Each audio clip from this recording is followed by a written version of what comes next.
We start with the latest out of Israel and Gaza, where it's now just past 9:30 p.m. local time.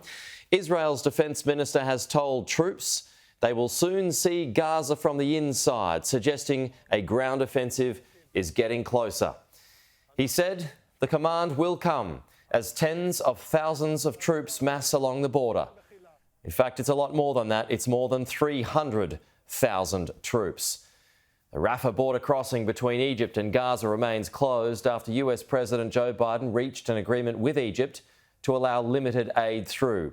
The delivery of aid could begin tomorrow, as the World Health Organization says the humanitarian crisis in Gaza is spiralling out of control. Some more main developments now. The British Prime Minister Rishi Sunak has met Israel's Prime Minister in a show of solidarity, saying, "We want you to win." More than 3,700 people have now been killed in Gaza. That's according to the Palestinian Health Ministry, while 1,400 people have been killed in Israel. Sky's Laura Bundock reports.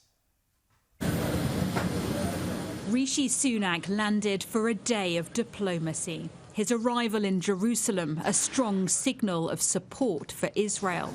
Very good to see you. And meetings in person, a chance to publicly reaffirm relations.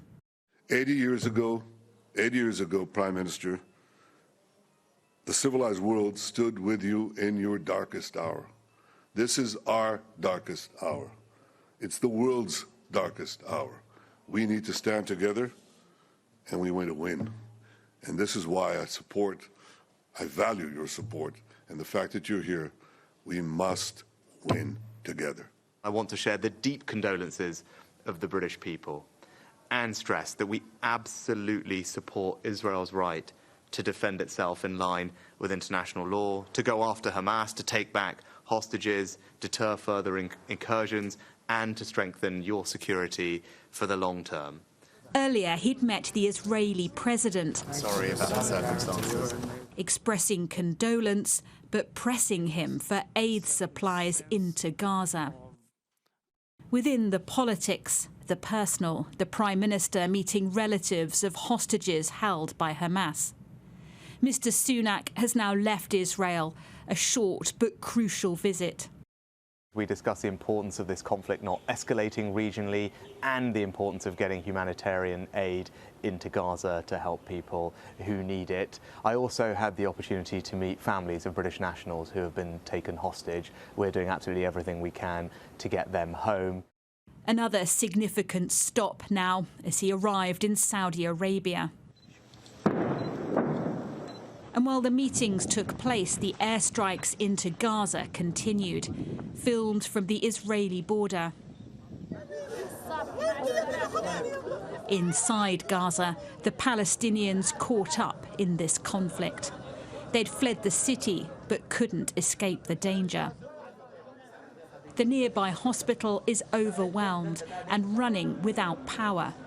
Surgeons operate on the injured using mobile phones for light. We are in very difficult situation. It's catastrophic, it's terrible and horrible. No words can describe it.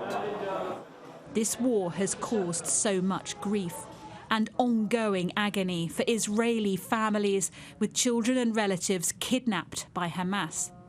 Today, a collective call for their urgent release. This is torture.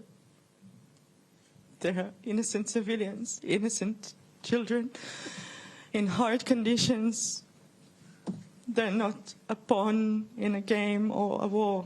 They need to be released and released now. To the south of Gaza, convoys of aid lorries are lined up, hoping to pass through the Rafah crossing.